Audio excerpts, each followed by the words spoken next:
Tube Tamil வணக்கம்.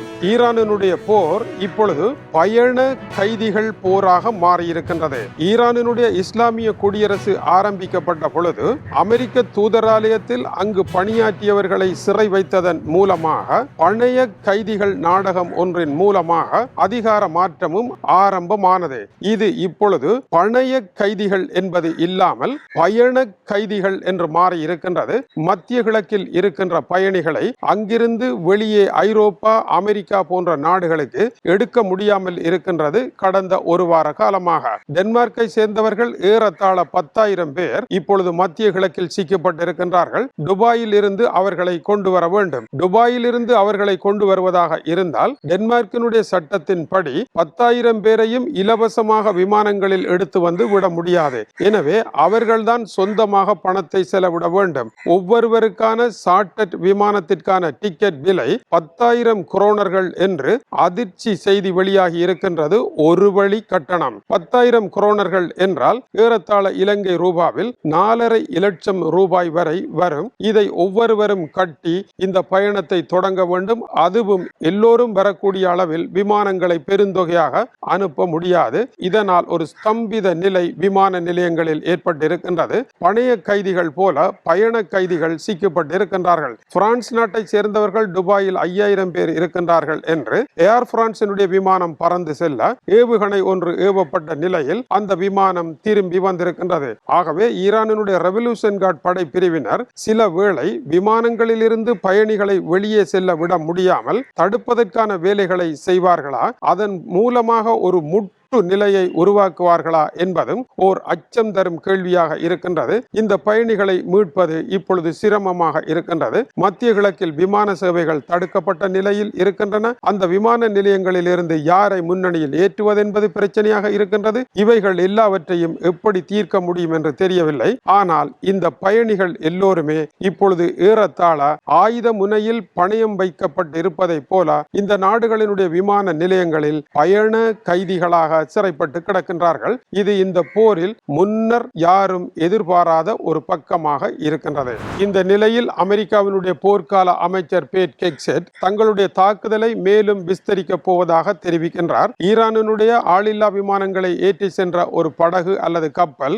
மூழ்கடிக்கப்பட்டதாக கூறுகின்றார். இதுவரை 30 வரையான கப்பல்களை தாங்கள் மூழ்கடித்ததாக அவர் குறிப்பிடுகின்றார். இவைகள் கப்பல்களா அல்லது ஸ்பீட் போட் என்று கூறப்படுகின்ற விரைவு படகுகளா என்பது சரியான தெளிவில்லாமல் அந்த செய்தியில் இருக்கின்றது.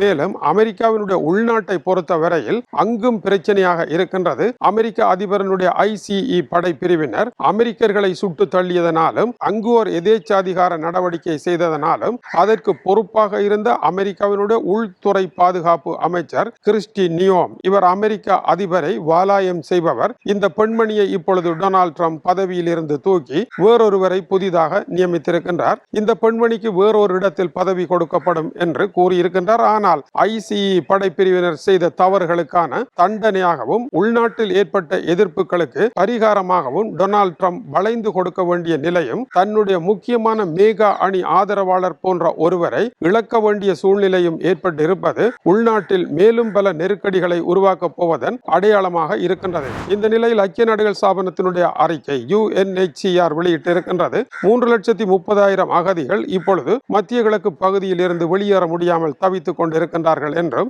இவர்களில் பெருந்தொகையானவர்கள் ஆப்கானிஸ்தான் மக்கள் என்றும் இப்பொழுது லெபனானில் 1,15,000 பேர் சென்டர்களில் இருப்பதாகவும் 30,000 பேர் வெளியேறி இருக்கின்றார்கள் என்றும் சிரியாவிலும் இதுபோல இருக்கின்றார்கள் என்றும் சிரியா லெபனானில் இருந்து மொத்தம் 30,000 பேர் வெளியேறி இருக்கின்றார்கள். ஆப்கானிஸ்தான் மக்களை உடன் வெளியேறுங்கள் என்று ஈரான் விரட்டி அடிக்க பாகிஸ்தானும் விரட்டி அடிக்க இப்பொழுது அவர்கள் உள்ளே செல்வதற்காக காத்து கிடக்கின்றார்கள். 3,30,000 பேர் அகதிகளாக கிடக்கின்றார்கள். இவர்களும் பயண கைதிகளாகவே இருக்கின்றார்கள். பயணம் செய்ய முடியவில்லை, தாங்கள் செல்லும் இடத்திற்கு செல்ல முடியவில்லை. இதுவும் பிரச்சனையாக இருக்கின்றது.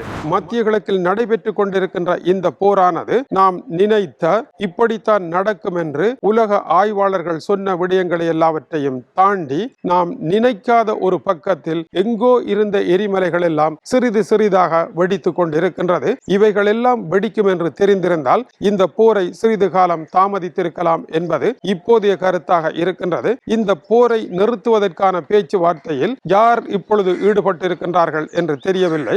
எல்லோருமே மௌனமாக இருக்கின்றார்கள். இந்த போரில் ஈடுபட்ட அமெரிக்காவும் இஸ்ரேலும் இனிமேல் இது போன்ற போர்களுக்குள் வரக்கூடாது என்பதனால் அவர்கள் பட்டு திருந்தட்டும் என்பது போல உலகம் மௌனமாக இருக்கின்றது. ஐநாவும் மௌனமாக இருக்கின்றது. ஆனால் வருகின்ற விளைவுகள் மிக பாரதூரமானதாக இருக்கின்றது. ஒரு போர்க்காலத்தில் பொதுமக்கள் படுகின்ற துன்பத்தை தீர்ப்பதற்கு யார் முன்வரப் போகின்றார்கள் என்றால் யாரும் முன்வருவதாக தெரியவில்லை. அதேவேளை பெட்ரோலினுடைய விலையேற்றம், பெட்ரோலுக்கான காத்திருப்புகள் எல்லாம் ஒவ்வொரு குடும்பத்தினுடைய குசினியையும் பாதித்திருக்கின்றது. இந்த நிலையில் போரில் அமெரிக்கா வென்றால் என்ன, ஈரான் வென்றால் என்ன, அமெரிக்கா தோற்றால் என்ன, ஈரான் தோற்றால் என்ன, போரின் வெற்றியும் தோல்வியும் போர் புரிபவர்களுக்கு மட்டும்தான் சொந்தமே அல்லாமல் பொதுமக்களுக்கு அதனால் எதுவும் நடைபெறப் போவதில்லை. நேற்று பல்லக்கில் ஏறி சென்றவர்கள் இன்று பல்லக்கை தூக்கி செல்ல, நேற்று பல்லக்கை தூக்கியவர்கள் பல்லக்கில் ஏறி இருக்க இந்த போர் சென்று கொண்டிருக்கும். மக்களின் வாழ்க்கையில் எதுவும் நடைபெறாது என்கின்ற உலக பழமொழி இதற்கு மிகவும் பொருத்தமாக இருக்கின்றது. இது டியூப் தமிழினுடைய உலக செய்திகளுக்காக இலங்கை வடபுலம் யாழ்ப்பாணத்தில் இருந்து கீசே துறை. வணக்கம் உறவுகளை.